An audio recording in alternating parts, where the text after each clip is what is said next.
Hello friends, तो कैसा लगा आपको चाइनीज ड्रामा हिडन लव? इसकी स्टोरी आपको कैसी लगी कमेंट जरूर कीजिए।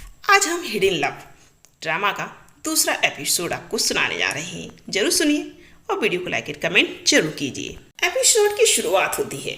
सांग जी एक डेजर्ट शॉप में अपनी सहेली के साथ बैठी हुई होती है। तभी वहाँ अचानक दुआन ज्यूक्स आ जाता है। दुआन ज्यूक्स को देखकर सोंग जी हमेशा की तरह खुश और थोड़ी नर्वस हो जाती है। जैक्स उसके पास आता है और उससे बहुत प्यार से बात करता है और उसके लिए कुछ मीठा ऑर्डर कर देता है। यह मुलाकात दोनों को एक दूसरे के और ज़्यादा करीब ले आती है। सांग जी के स्कूल का एक लड़का जिसका उस दिन जन्मदिन होता है, सांग जी को वह बहुत पसंद करता है।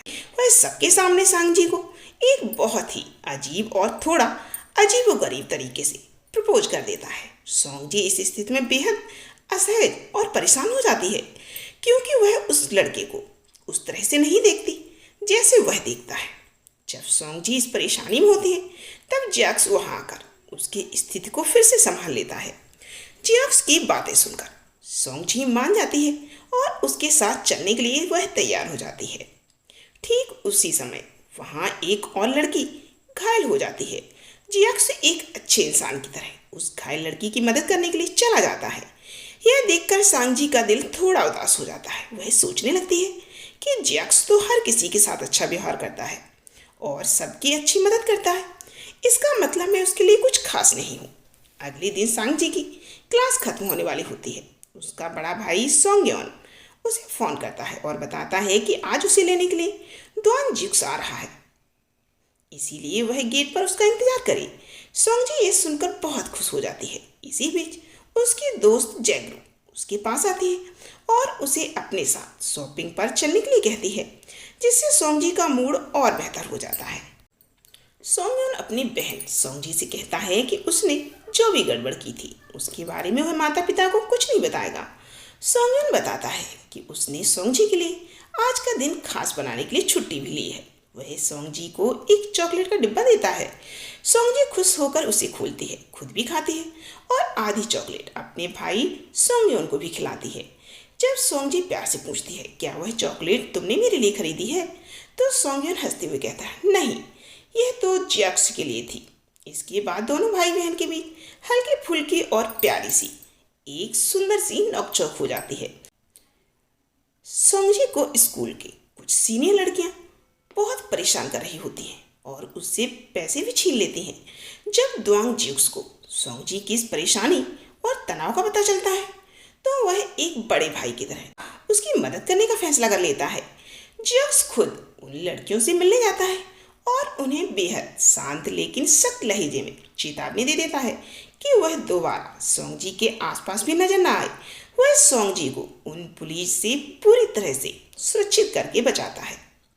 सोंग जी इन सब पारिवारिक और स्कूली तनावों के कारण अपनी पढ़ाई पर बिल्कुल ध्यान नहीं दे पा रही थी, जिससे उसके ग्रेड्स नंबर कम हो जा रहे थे। जब उसके माता पिता को इस बात का पता चलता है तो वे उसके लिए एक पर्सनल ट्यूटर शिक्षक ढूंढने का फैसला कर लेते हैं। सोंग जी का सगा भाई सोंगयोन उसे पढ़ाने की कोशिश करता है, लेकिन दोनों भाई बहन के बीच हमेशा की तरह नोक-झोंक और लड़ाई शुरू हो जाती है। सोंगयोन चिढ़कर कहता है कि वह बहुत डम बुद्धू है, जबकि सोंग जी चिल्लाती है कि उसे पढ़ाना नहीं आता। अंत में सोंगयोन उसे पढ़ाने से मना कर देता है। सोंगयोन के मना करने के बाद दुआंग ज्यूक्स को सोंग जी का नया ट्यूटर नियुक्त किया जाता है। सोंग जी जो मन ही मन ज्यूक्स को पसंद करने लगी थी, उसे अपने इतने करीब पाकर वह बहुत नर्वस हो गई, घबरा गई। ज्यूक्स बहुत ही प्यार, धैर्य और समझदारी से उसे हर एक कॉन्सेप्ट को समझाता है, जिससे सोंग जी का क्रश उसके लिए और गहरा होने लगता है। पढ़ाई के दौरान सोंग जी अपने दिल की बात और गुस्सा अपनी ड्राइंग्स के जरिए अपनी डायरी में निकालती है। वह एक अजीब सा प्लान बनाती है कि वह सुबह जल्दी भाग जाएगी ताकि उसके टीचर को लगे कि वह एक बेहद खराब स्टूडेंट है और वह खुद ही उसे पढ़ाना छोड़ दे। वह रात में अपने कपड़े भी निकाल कर रख लेती है, लेकिन सुबह उसकी आंखें नहीं खुलती और वह सोती रह जाती है, जिससे उसका यह बचकाना प्लान फेल हो जाता है।